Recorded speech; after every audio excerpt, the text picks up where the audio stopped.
Hola. Greetings, everyone. How's everybody doing this wonderful afternoon? Hope you're having a sensational Saturday. Um, I'm just getting myself together to go and do a couple of errands.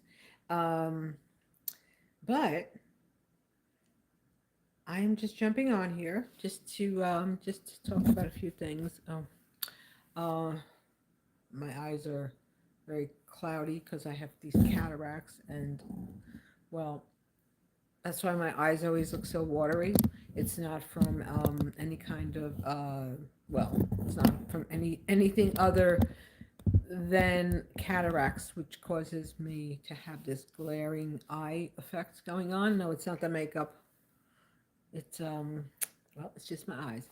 But I've been dealing with a couple of health issues and just managing through it all. Nothing I want to really just discuss here.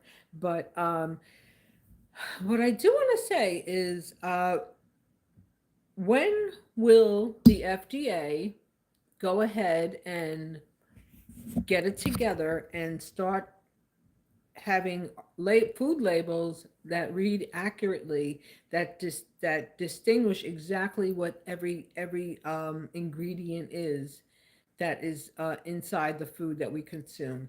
Because there's a lot of bad stuff in our food, and no one seems to, well, they don't really seem to pay too much attention to it. So if you don't pay attention to how our food sources are produced and what's inside the creation of that product, well, then we have a lot of health issues. So, and because they've been so lax with all this stuff, uh, they should make healthcare free. Healthcare should be free because most of the ailments that we as humans have, Homo sapiens, what we are, um, they come from environmental and they come from our genetics. But a lot of stuff can be prevented, and it can be prevented by having proper food labels. So that's something that should be done. It should have been happening. It should have been happening from like years and years ago since I'm a child. I mean, I'm 65. I was going to say 64. I'm 65. Thank you. Alhamdulillah, Rahman Rahim. Uh, Soon to be 66, hopefully, if that's God's will. So, foods that we've ingested that are so toxic and unhealthy, like, say, for instance, Kool Aid. Kool Aid. Now, if you're in my age category, you know about Kool Aid. You know about Kool Aid. Kool Aid is well, that nasty drink with all artificial dyes and everything to give it the color, the grape or the watermelon or the cherry or the raspberry or whatever, orange, and then you add a cup of sugar. So you add those combinations together, and then if I'm going to bring it back, New York City's drinking water did not contain fluoride until 1970. So there's a lot of people in my age category that have had dental health issues, and a lot of it has to do with not having water that's fluoridated to protect the dentin, as you know, our secondary teeth, our primary teeth come in, and so you add that. Then you add horrible foods, horrible. That's the word I got to. Horrible foods, right? And then you add the sugar, and then I grew up in the city. I was born in Harlem, grew up in the boroughs.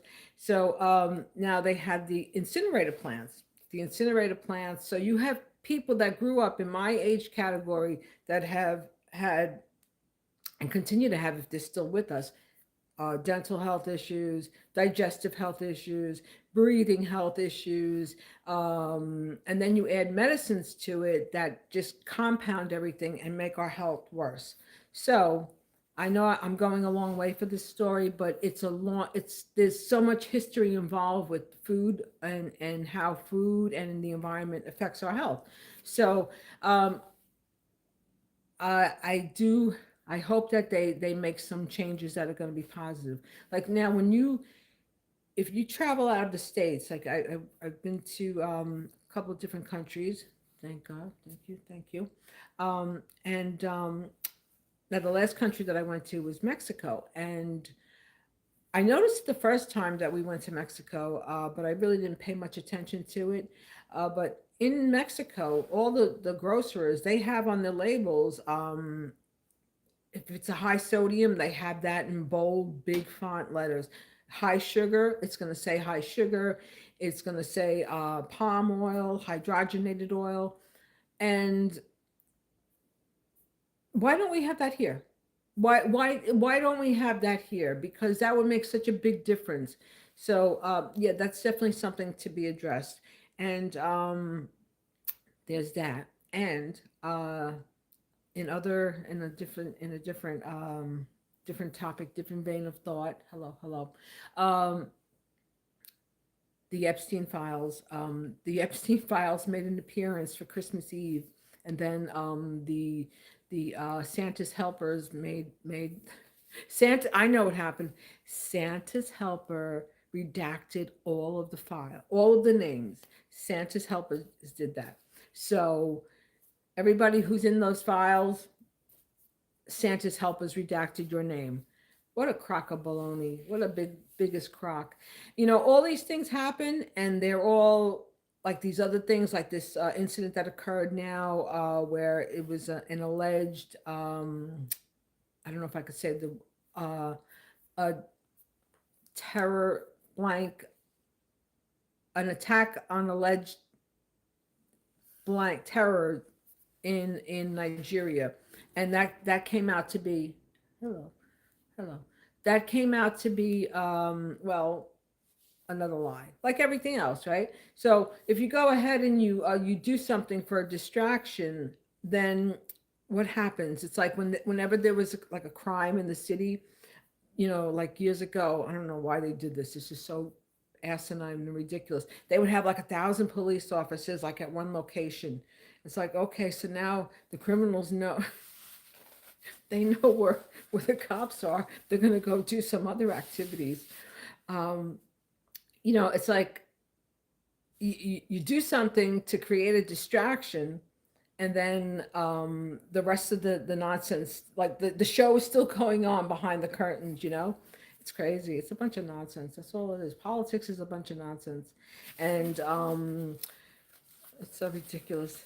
And now, like what I had said when I was selling it the other day, I said that I think that the reason why one of this woman Stefanak, she was supposed to run for governor. She's going to be the stand-in when something happens to Pam Bondi. You know, it's like in when they cast for a show or something, when they have the lead cast, like say like the primary actress, say for instance like Jennifer Lopez, then they have a Jennifer Lopez lookalike. So that Jennifer Lopez lookalike is always on set. So that's just look at that. That's like politics, you know. So Stefanak may be just standing on stage. She's waiting for her call. Okay, you can walk on now. You can become the AG of the United States, because that's what they do. That's what they do. It's like you have to have a backup. You know, it's like the plan B. So you position people. You position people to be in spots. So when you know when that domino drops, then that stand-in is going to replace that domino that fell. That's what they do. This is the game of life, the game of life. But anyway, I just wanted to talk about a couple of these things. But other than that, I hope everybody, because all this is all nonsense, it's all nonsensical stuff. We don't have a government anymore.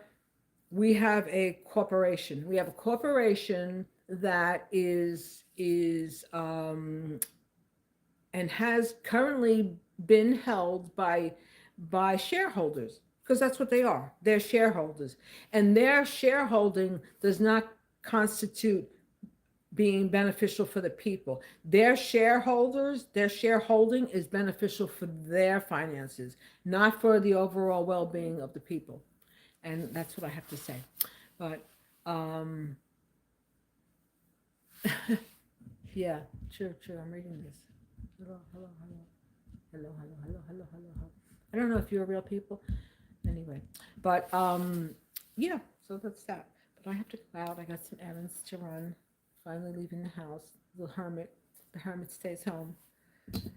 Well, I have an issue with my eye, like what I started talking about with my cataract. So um, realistically, I should not be driving until I get these corrected. But I don't have a stand in here to take me to the store and take me to go do my little errands.